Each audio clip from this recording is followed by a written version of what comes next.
Hello my dear student, my name is Krishna Om Dwivedi and today we are discussing about exercise 3.2. Previous lecture में हमने question 1 और question 2 के बारे में discuss किया था। अभी हम लोग देखते हैं क्वेश्चन नंबर 3, ठीक है।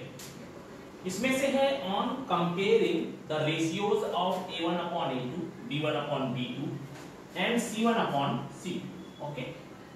Find out whether the following pair of linear equation are consistent or inconsistent, ठीक है। Means we have two lines, हमारे पास दो पेयर ऑफ इक्वेशंस हैं, उनकी हेल्प से हमें a1 upon a2 फाइंड करना है, b1 upon b2 फाइंड करना है and c1 upon c2 find करना है, ठीक है। इसके बाद हमें क्या करना है, हमें ये फाइंड करना है कि इन पेयर ऑफ इक्वेशंस का जो सॉल्यूशन होगा वो कंसिस्टेंट होगा या इनकंसिस्टेंट होगा, ठीक है। देखिए ये कंसिस्टेंट हमें करना सब वही है जो हमने प्रीवियस लेक्चर में किया है, ठीक है। हमने प्रीवियस लेक्चर में किया था a1 upon a2, b1 upon b2 और c1 upon c2 को फाइंड करके उसमें से 3 टाइप्स के सॉल्यूशन फाइंड किए थे। One will be a intersecting, another is a parallel and another will be a coincident, ठीक है। तो यही चीज हमें ये करनी है, इसमें से बताना है कंसिस्टेंट और इनकंसिस्टेंट। तो देखो भाई सिंपल सी बात है, हमारे जो कंसिस्टेंट होते हैं इंटरसेक्टिंग और कोइंसिडेंट जो होते हैं ना वो क्या होते हैं, कंसिस्टेंट होते हैं। और इनकंसिस्टेंट नो सॉल्यूशन जो होता है वो क्या होता है, इनकंसिस्टेंट होता है। इट मींस हमारे पास 3 कंडीशन थी, a1 upon a2 does not equal to b1 upon b2, ये हमारी किस में आती है, कंसिस्टेंट में आती है, ठीक है। इसके बाद में दूसरी कंडीशन है a1 upon a2 is equal to b1 upon b2 is equal to c1 upon c2, ये क्या थी, कोइंसिडेंट थी। ये भी हमारी किस में आती है, कंसिस्टेंट में आती है, ठीक है। अभी हमारा थर्ड है a1 upon a2 is equal to b1 upon b2 does not equal to c1 upon c2, ये हमारी कंडीशन आती है इनकंसिस्टेंट में, ठीक है। ये मैंने आपको बताया था कि जो जल्दी सॉल्व हो जाए that will be a consistent, और जो सॉल्व ना हो वो किस में आएगा, इनकंसिस्टेंट में आएगा, ठीक है। जिसका कोई भी सॉल्यूशन नहीं होगा वो इनकंसिस्टेंट में, बाकी सभी किस में आ जाएंगे, कंसिस्टेंट में आ जाएंगे। तो अभी हमें क्या करना है, we have to find the ratios and after that if anyone will be following this condition, then according to that condition we have to decide that these equations are consistent or the solutions of these equations are consistent or inconsistent, okay। चलिए देखते हैं यहाँ पे। सबसे पहले हमारा होगा we have to find the ratio। देखो सबसे पहले क्या होता है ना, यहाँ पे इक्वल में 5 है, तो आप चाहो तो इसको a1x plus b1y plus c1 के फॉर्म में भी रिप्रेजेंट कर सकते हो। तो इसके लिए आप क्या करोगे, 3x plus 2y minus 5 is equal to 0, after that 2x minus 3y minus 7 is equal to 0. After that we have to compare these equations. From these equations a1x plus b1y plus c1 is equal to 0 and a2x plus b2y plus c2 is equal to 0. In equations से हमें क्या करना है, in pair of equations को compare करना है। तो देखो भाई a1 की जगह पे क्या है 3, b1 की जगह पे क्या है 2 और c1 की जगह पे क्या है -5, ओके। आफ्टर दैट a2 की जगह पे क्या है 2, b2 की जगह पे क्या है -3 एंड c2 की जगह पे कितना है -7, ठीक है। सेम टू सेम जो क्वेश्चंस हमने कल किए थे सेम है, बस आपको कंडीशंस थोड़ा चेंज करनी है, ठीक है।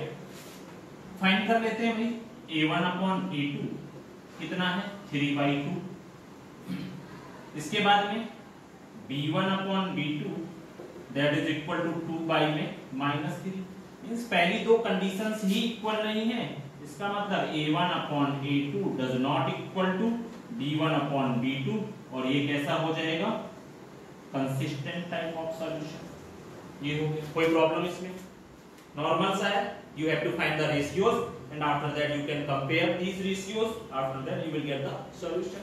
Okay, चलिए देखते हैं सेकंड नंबर पे क्या है। सेकंड नंबर पे डायरेक्टली कंपेयर कर लेते हैं। a1 is 2, b1 is equal to -3 and c1 is equal to -8. After that a2 is equal to 4, b2 is equal to -6 and c2 is equal to -9. Find कर लेते हैं ratio इनका। Then a1 upon a2 is equal to 2/4 means 1/2. After that b1 upon b2 it means -3 by -6, this is also 1/2. After that c1 upon c2 it means -8 upon में -9, that is equal to 8/9. Okay, compare कर लेते हैं। a1 upon a2 is equal to b1 upon b2 does not equal to c1 upon c2. ठीक है भाई, देखो तो ये दोनों रेशियो सेम है but this ratio is not same. Then इसमें से क्या हो जाएगा, देन और ये कौन सी कंडीशन है, ये लास्ट की कंडीशन है, नो सॉल्यूशन वाली कंडीशन है। इसका मतलब ये क्या हो जाएगा, इनकंसिस्टेंट हो जाएगा। ओके, ये हो गया हमारा इनकंसिस्टेंट।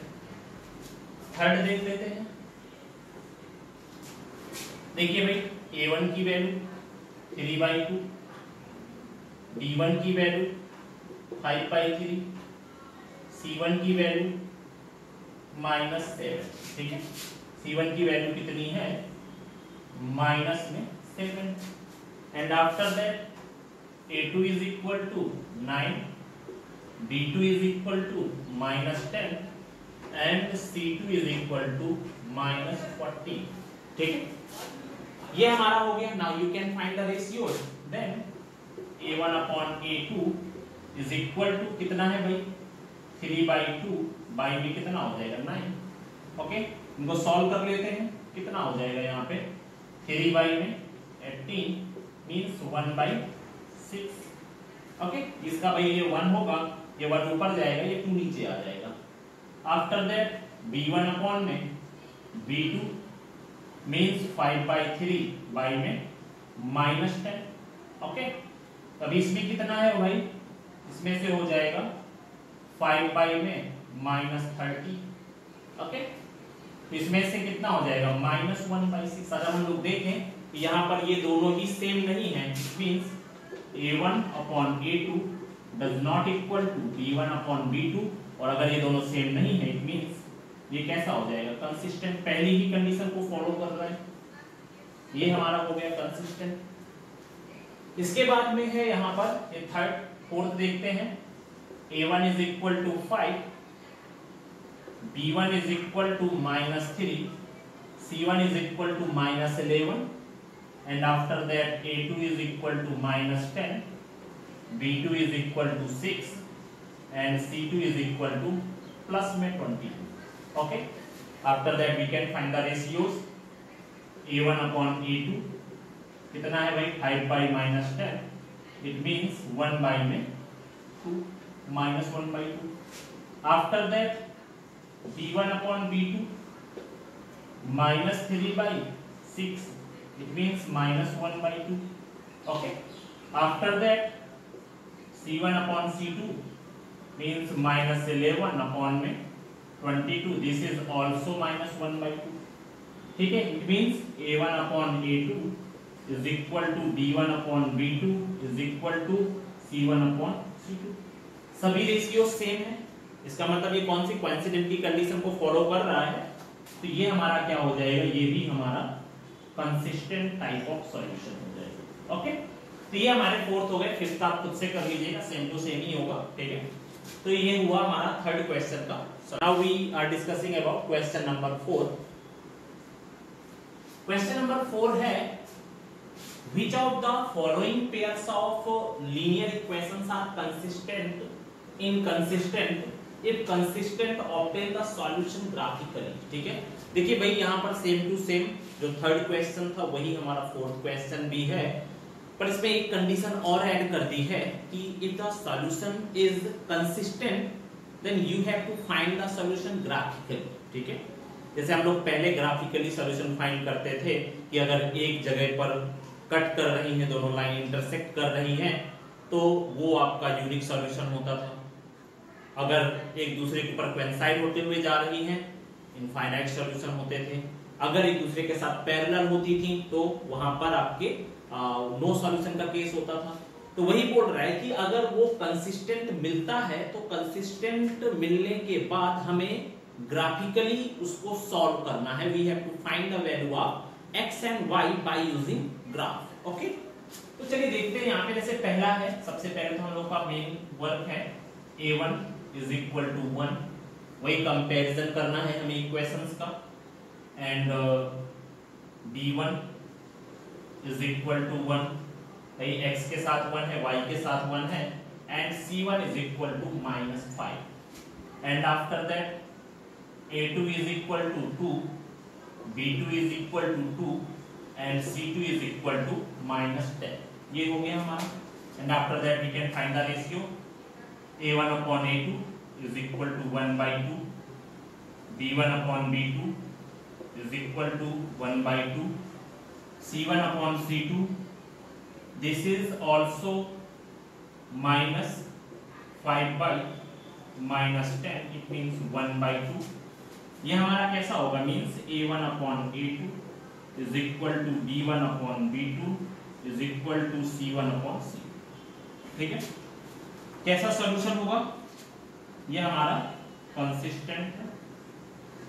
ठीक है, अब अगर ये कंसिस्टेंट है, देखिए पहला मैंने सॉल्व कर दिया है, बाकी क्या आप खुद से सॉल्व करके देखें। ठीक है, मैं इसको बता देता हूँ ग्राफिकली कैसे सॉल्व करना है। कुछ नहीं करना, आपको ग्राफ बनाना है। कंसिस्टेंट आया है और ये कौन सा है भाई, तीनों की तीनों सेम है, मतलब इसमें इनफाइनाइट सॉल्यूशन आएंगे।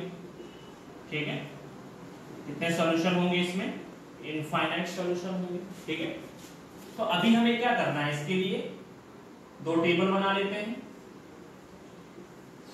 ये हो गई पहली इक्वेशन के लिए, क्या हो जाएगा भाई, पहली इक्वेशन के लिए y is equal to 5 minus x, इस वाले x को मैंने इस साइड पे ले लिया। दूसरी इक्वेशन क्या है भाई, इस 2 को कॉमन लेकर के यहाँ पर देखो भाई, 2 को कॉमन लेकर के इधर ले आएंगे तो ये कितना हो जाएगा भाई, सेम इक्वेशन हो जाएगी। तो ये भी कितनी हो जाएगी, y is equal to 5 minus x. ठीक है, हमें क्या करना है, दोनों की दोनों इक्वेशन सेम ही बनने वाली है, दोनों सेम इक्वेशन ही है। ठीक है, आप चाहो तो एक ही में दोनों का रिप्रेजेंट कर सकते हो, अलग अलग चाहो तो अलग अलग रिप्रेजेंट कर सकते हो। ये हमारा x हुआ, y हुआ, x y, after that you can put the value of x, means we can say that 1 2 3 4। Okay, 1 रखा 4 बचा, 2 रखा तो 3 रखा बचा, 3 रखा तो 2 बचा, 4 रखा तो 1 हो गया। Same for this 1 2 3 4 means 4 3 2 1। बस आपको क्या करना है, ग्राफ में रिप्रेजेंट करना है। तो इसके लिए ग्राफ बना दो भाई, x axis y axis minus x minus y, यहाँ पे 0 1 2 3 4 5 1 2 3 4 5। ओके, आफ्टर दैट 1,4, जब x 1 है तो ये कितना है, 4 है, यहाँ पर हो जाएगा। दूसरा 2,3, 2 पे 3, 3 पे 2, 4 पे 1। ठीक है, अगर आप 0 रखते हैं, ये हमारी क्या होगी, फर्स्ट रो हो गई। दूसरी को भी ड्रॉ करोगे, वो भी कहाँ पे जाएगी, इसी के ऊपर से होते हुए जाएगी। यही तो हुआ हमारा कोइंसाइड, एक दूसरे को ऊपर कोइंसाइड करते हुए जाए। इस तरह से हम लोग क्या कर सकते हैं, इस फोर्थ क्वेश्चन का सॉल्यूशन फाइंड कर सकते हैं। अगर आपको कंसिस्टेंट मिलता है तो ही सॉल्व करना है, इनकंसिस्टेंट के केस में हमें सॉल्व नहीं करना है। ठीक है, जैसे कि हमने ये फर्स्ट क्वेश्चन पूरा सॉल्व किया, इसको आप कर लेना। ठीक है, दूसरा ट्राई कर लेते हैं। अगर हम लोग इसको देखें तो ये भी क्या होगा आपका, ये हम लोग देख लेते हैं। इसमें से अगर हम लोग देखें सेकेंड क्वेश्चन, फर्स्ट हो गया हमारा, इस तरह से हमें इसको पूरा सॉल्व करना है, ग्राफिकली ऐसे रिप्रेजेंट करना है। ठीक है, सेकेंड क्वेश्चन है, जैसे सेकेंड क्वेश्चन में है x माइनस वाई, तो a1 is equal to 1, A2 is equal to 3, B1 is equal to -1, B2 is equal to -3, C1 is equal to 8, C2 is equal to 16, A1 upon A2 is equal to 1 by 3, B1 upon B2 is equal to 1 by 3, minus minus cut गया, that is equal to 1 by 3, C1 upon C2 is equal to 8 by 16, it means 1 by 2, ठीक है। तो यहाँ पर A1 upon A2 is equal to B1 upon B2 does not equal to C1 upon C2। ये हमारा कैसा होगा, inconsistent होगा, और अगर ये इनकंसिस्टेंट है तो हमें उसको सॉल्व करने की कोई जरूरत नहीं। If you will get consistent solution then you have to solve this, और अगर इनकंसिस्टेंट मिलता है तो उसको सॉल्व करने की कोई जरूरत नहीं है, ठीक है। इसके थर्ड और फोर्थ पार्ट आप खुद से ट्राई करो, ठीक है। चलिए अब देखते हैं question number 5। Half the perimeter of rectangular garden, मतलब हमारे पास क्या है, हमारे पास एक रेक्टेंगुलर गार्डन है और उस रेक्टेंगुलर गार्डन का जो पेरीमीटर का हाफ है, half the perimeter of rectangular garden whose length is 4 meter more than its width, means यहाँ पर लेंथ और विड्थ का एक रिलेशन दिया गया है। उसके बाद उसने बोला है इस 36 मीटर, ठीक है। इसको पढ़ने में गलती मत करना, उसमें से ये बोला है कि half the perimeter of rectangular garden is 36 metre, मतलब किसी रेक्टेंगुलर गार्डन के पेरीमीटर का जो हाफ है वो कितना है, 36 मीटर है, और विड्थ और लेंथ में जो रिलेशन है वो एक रिलेशन दिया गया है। उसके बाद हमें क्या फाइंड करना, we have to find the length and width of the garden, okay. ऐसा करते हैं, सबसे पहले सपोज कर लेते हैं, late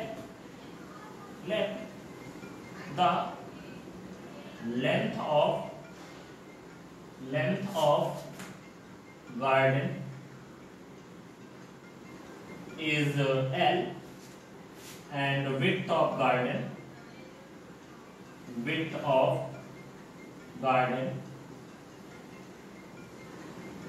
is equal to B। ये मान लिया हमने, लेंथ और विड्थ हमने यहाँ पे कंसीडर कर लिया है। अब उसमें बोला है कि हाफ द पेरीमीटर, ठीक है। सबसे पहले तो पेरीमीटर क्या होता है रेक्टेंगुलर गार्डन का, पेरीमीटर ऑफ रेक्टेंगुलर गार्डन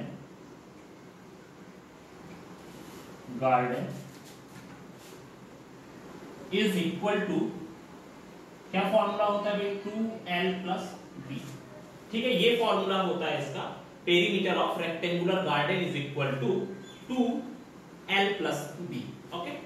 ये हो गया। अब उसने कंडीशन में क्या दिया है कि half the perimeter of rectangular garden, it means half the perimeter perimeter कितना है, 2L प्लस B है, इज इक्वल टू कितना है, 36, ठीक है। यहां पर ये दोनों कट गए, इसके बाद में L plus B is equal to 36, this is the equation number 1, ठीक है। पहली कंडीशन हमें यहाँ पे मिल चुकी है। दूसरी कंडीशन उसने बोला है कि whose length is 4 metre more than its width, इसकी जो लेंथ है वो विड्थ से कितनी है, 4 मीटर मोर है। और मैंने आपको बताया था कि ऐसा कुछ भी रिलेशन मिले तो आपको क्या करना है, ये हमारी कौन सी हो गई, फर्स्ट कंडीशन हो गई, ये हमारी फर्स्ट कंडीशन हो गई। सेकंड कंडीशन में क्या है, सेकंड कंडीशन उसने बोला है कि whose length is 4 metre more than its width, ठीक है। हमें रिलेशन किसमें दिया गया है, लेंथ और विड्थ में रिलेशन दिया गया है, लेंथ और विड्थ में रिलेशन दिया गया है। उसने ऐसा बोला है कि जो लेंथ है ना वो विड्थ से 4 मीटर मोर है।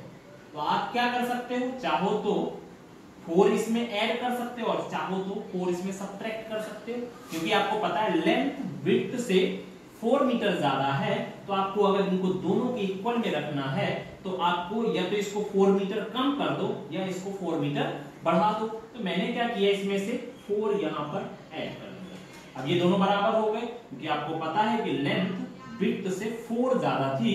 तो अब मैंने क्या किया, इसमें 4 ऐड कर दिया, तो दोनों के दोनों क्या हो गए, इक्वल हो गए। तो हमारी जो दूसरी इक्वेशन मिली L माइनस बी, इसको इधर ले आए, L minus b is equal to 4, this is equation second. ठीक है, अभी हम क्या करते हैं, इसको सॉल्व कर लेते हैं। l plus b is equal to 36 हो गया और l minus b is equal to कितना आ गया, 4 आ गया। ठीक है, find the dimensions of garden. हमें यहाँ पर कहीं पर भी मेंशन नहीं किया हुआ है कि आपको कौन से मेथड से सॉल्व करना है, तो आप किसी भी मेथड से इसको सॉल्व कर सकते हो। आप चाहो तो सब्स्टिट्यूशन मेथड ले सकते हो, आप चाहो तो एलिमिनेशन मेथड ले सकते हो, और आप चाहो तो यहाँ पर नॉर्मली ग्राफिकली मेथड से भी सॉल्व कर सकते हो, क्रॉस मल्टीप्लिकेशन मेथड से भी सॉल्व कर सकते हो। तो यहाँ पर हम लोग ले लेते हैं from equation first and second, from equation first and second. ठीक है, तो यहाँ पर कितना हुआ भाई, l plus b is equal to 36। दूसरी इक्वेशन क्या है, l minus b is equal to 4। ऐसा करता हूं मैं यहाँ पे इसको डायरेक्टली एलिमिनेशन मेथड से सॉल्व कर लेता हूँ। देखो, एलिमिनेशन मेथड मैंने आपको स्टार्टिंग में ही पूरा समझाया था। हमें क्या करना होता है, दो इक्वेशंस हमारे पास होती हैं, उनमें से कोई एक टर्म इक्वल कर देते हैं और पहली इक्वेशन में सेकंड को सब्ट्रैक्ट कर देते हैं, या सेकंड में से फर्स्ट को सब्ट्रैक्ट कर देते हैं, जिससे कि मैं कैसे भी करके एक टर्म को एलिमिनेट कर सकूं। ठीक है, तो हम लोग आसानी से दूसरा टर्म फाइंड कर सकते थे। ठीक है, तो मैं यहाँ पर एलिमिनेशन, अगर मैं यहाँ पर देखूं तो दोनों के दोनों टर्म बराबर हैं, तो हमें यहाँ पर किसी भी चीज का मल्टीप्लाई करने की जरूरत नहीं है, क्योंकि l दोनों में सेम है, b भी दोनों में सेम है। तो ऐसा करता हूं कि यहाँ पर मैं दोनों को सब्ट्रैक्ट कर देता हूं। ठीक है, तो यहाँ पर, और आप चाहो तो डायरेक्टली भी कर सकते हो, सब्ट्रैक्ट करने की भी जरूरत नहीं है। आपको पता है b से b कट जाएगा, तो यहाँ पर अगर आप इसको सॉल्व करोगे तो b से b कट गया, means 2l, l plus l, 2l b से, क्योंकि एक प्लस और एक माइनस है तो वहां पर 0 आ जाएगा, and that is equal to 36 plus 4 that is 40। ठीक है, तो लेंथ कितनी हो जाएगी, 40/2 that is equal to 20 meter. This is the length of a rectangular garden. After that, put the value of L, put the value of L in equation 1. किसी भी equation में जो भी हमें वैल्यू मिल चुकी है, उस वैल्यू को हम लोग किसी भी इक्वेशन में रख देते हैं। तो हमारे पास इक्वेशन क्या है, l plus b is equal to 36, l की जगह पे 20 रख दिया, plus b is equal to 36, ये 20 उधर जाएगा, b is equal to 36 minus 20 that is equal to 16 metre. ठीक है, तो ये हमारे पास क्या हो गई, width of the garden is 16 metre and length of the garden is 20 metre. तो ये हो गया हमारा क्वेश्चन नंबर 5 का सॉल्यूशन। ठीक है, काफी अच्छा क्वेश्चन, इस तरह क्वेश्चंस पूछे जाते हैं एग्जाम में। ठीक है, चलिए अब देखते हैं question number 6। Given the linear equation 2x + 3y - 8। ठीक है, हमारे पास यहाँ पर एक लीनियर इक्वेशन दी गई है, 2x + 3y - 8 is equal to 0. Write another linear equation in two variables such that the geometrical representation of pair so forth is. ठीक है, मतलब यहाँ पर हमारे पास है क्या, एक इक्वेशन दी गई है और हमें अपने आप से कोई एक ऐसी इक्वेशंस लेना है जिससे कि हमारा जो ज्योमेट्रिकल रिप्रेजेंटेशन हो वो कैसा हो, इंटरसेक्टिंग हो, पैरेलल हो और कोइंसिडेंट हो। मतलब हमें क्या करना है, हर बार एक अलग अलग इक्वेशन सपोज करनी है, जिससे कि एक बार हम लोग ऐसी कोई इक्वेशंस सपोज करें जिससे कि हमारा जो सॉल्यूशन मिले, ज्योमेट्रिकल रिप्रेजेंटेशन मिले, वो कैसा मिले, इंटरसेक्टिंग मिले। दूसरी बार ऐसी कोई इक्वेशन सपोज करते हैं जिससे कि हमारा जो आंसर है वो पैरेलल मिले, और तीसरी बार कोई एक ऐसी इक्वेशन सपोज करते हैं जिससे कि हमारा जो ज्योमेट्रिकल रिप्रेजेंटेशन मिले वो कैसा मिले, कोइंसिडेंट मिले। ठीक है, चलिए देखते हैं इसको। देखिए भाई, इंटरसेक्टिंग में हमारे पास जो इक्वेशंस दी गई है, हमारे पास इक्वेशन है 2x + 3y - 8 is equal to 0। देखो यहाँ पर दिया है इंटरसेक्टिंग, और इंटरसेक्टिंग में क्या होता है, the ratio of a1 upon a2 does not equal to b1 upon b2। हमें कुछ ऐसा सपोज करना है जिससे कि हमारा a1 और अपॉन a2 और b1 अपॉन b2 का रेशियो सेम नहीं होना चाहिए। ठीक है। ऐसा करते हैं यहाँ पे, let the another linear equation is, यहाँ पर कोई दूसरी लीनियर इक्वेशन मान लेते हैं यहाँ पे 3x plus 2y minus 7 is equal to 0। मतलब मैंने अपने अकॉर्डिंग इक्वेशन मान ली, हमें कुछ ऐसा लेना है जिससे कि हमारा a1/a2 और b1/b2 का रेशियो सेम नहीं होना चाहिए। अभी अगर इसको सॉल्व करके देखें तो a1/a2 कितना हो जाएगा भाई, a1 की वैल्यू कितनी है, a1 is equal to 2 और a2 की वैल्यू कितनी है, 3 है। सेम b1/b2, b1 की वैल्यू कितनी है, 3 है और b2 की वैल्यू कितनी है, 2 है। ये हमारा 2/3 and this is 3/2। It means a1/a2 does not equal to b1/b2। ठीक है, हो गया भाई कंप्लीट। यहाँ पर हमें कोई ऐसी इक्वेशन लेनी है जिससे कि हमारा आंसर इंटरसेक्टिंग होना चाहिए, और मैंने अपने अकॉर्डिंग एक ऐसी इक्वेशन सपोज कर ली जिससे हमारा जो आंसर मिला वो कैसा मिला, इंटरसेक्टिंग मिला। ठीक है, अभी हम लोग देखते हैं पैरेलल के लिए। देखो भाई पहली इक्वेशन तो हमें पता ही है पैरेलल के लिए, 2x वो तो हमेशा सेम ही रहने वाली है, -8 इज इक्वल टू 0। पैरेलल में मतलब a1/a2 is equal to b1/b2 does not equal to c1/c2 वाली कंडीशन यहां पर आनी चाहिए। ठीक है, ऐसा करते हैं, let the another equation is, कुछ ऐसी मानते हैं जिससे कि हमारा a1 और a1/a2 और b1/b2 का रेशियो सेम रहे, पर c1/c2 का रेशियो इन दोनों रेशियो के इक्वल ना हो। ठीक है, ऐसा कर लेते हैं, यहाँ पे ले लेते हैं भाई 4x प्लस में 6y माइनस में 8 इज इक्वल टू 0। ठीक है, देखो भाई क्योंकि a1/a2 1/2, b1/b2 1/2, c1/c2 will be 1, तो यहाँ पर हमें कंडीशन मिल जाएगी, फाइंड कर लेते हैं। a1/a2 is equal to 2/4, it means 1/2। फिर b1/b2 इसका मतलब कितना हो जाएगा, 3/6, मतलब ये भी 1/2। c1/c2 कितना है भाई, -8/8 that is equal to 1। It means a1/a2 is equal to b1/b2 does not equal to c1/c2।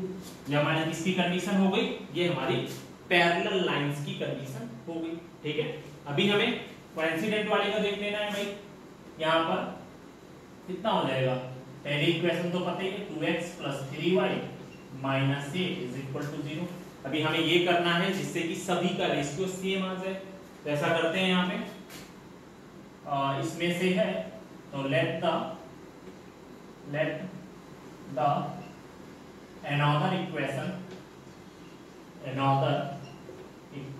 is, दूसरी इक्वेशन मान लेते हैं, ले लेते हैं 4x plus 6y minus 16 is equal to 0 because we want to find all ratios are equal to each other।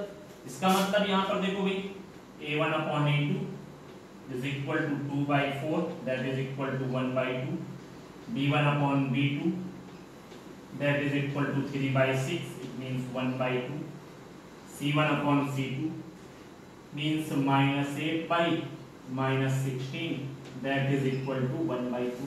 ठीक है, इसका मतलब a1/a2 is equal to b1/b2 is equal to c1/c2। ठीक है, और ये कौन सी कंडीशन है, this is the condition of coincident. तो ये हमारा हो गया क्वेश्चन नंबर 6 का सॉल्यूशन। इसको आप लोग क्वेश्चन नंबर 7,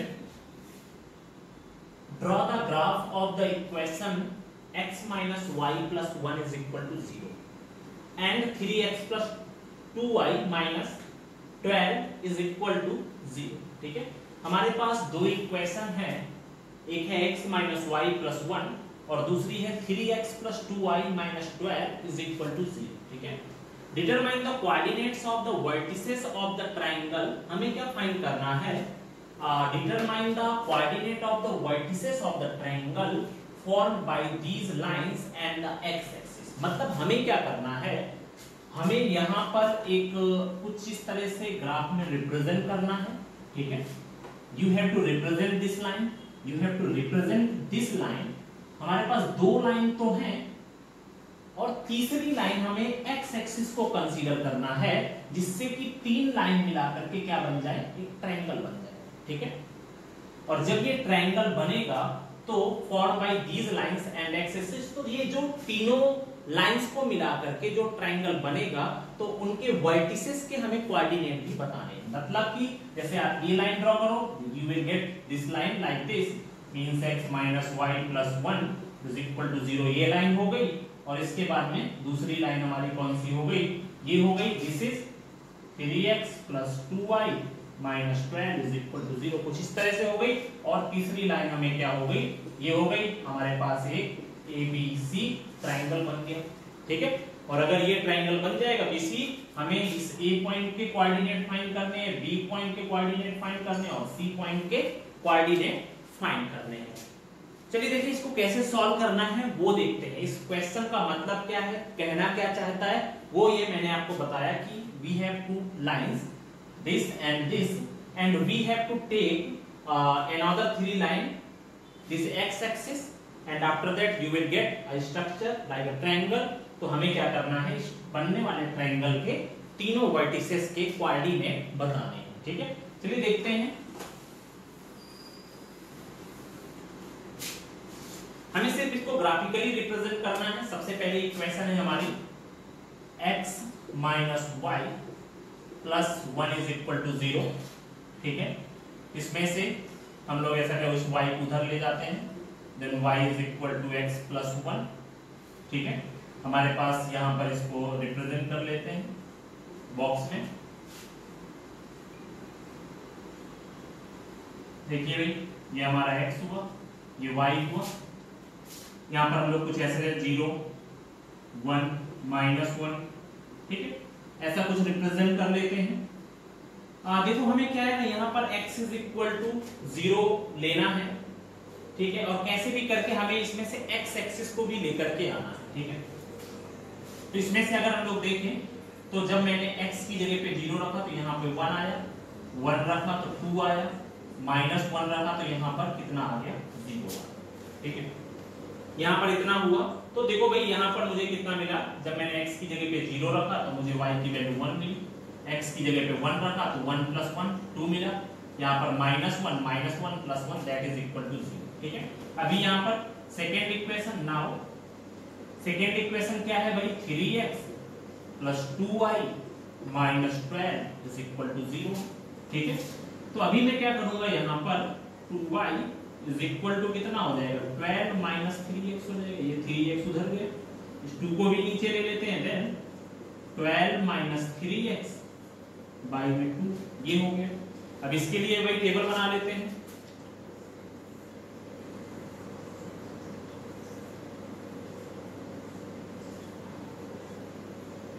x लिया, y लिया, 0 2 4 6, ठीक है, ऐसे कंसीडर कर लेते हैं। देखो यहाँ पर जब आपने x की जगह पे 0 रखा, सॉल्व करके देख लेते हैं। y इज इक्वल टू कितना है, 12 - 3, x की वैल्यू कितनी रख दी, 0 रख दी, y में कितना हुआ 2, 3 × 0, then y is equal to 12/2 that is equal to 6, ठीक है। तो एक y की वैल्यू कितनी मिल गई, 6 मिल गई। सेम यहाँ पर y इज इक्वल टू 12 - में 3 × 2, तो यहाँ पर 2 रख दिया, अपॉन में कितना हुआ 2, तो 12 - 6 बाई में 2, तो यहाँ पर कितना आ गया आपका, दिस इज 6/2 मींस 3। तो जब आपने 2 रखा तो आपको आंसर कितना मिला, 3 मिला, ठीक है। अभी आपने क्या किया, y इज इक्वल टू 12 - में 3, x की जगह पे 4 रख दिया, ठीक है। तो यहाँ पर मैंने जब 4 रखा तो बाई में 2, तो 12 - 12/2 that is y is equal to 0। जब आपने 4 रखा तो यहाँ पर 0 आ गया।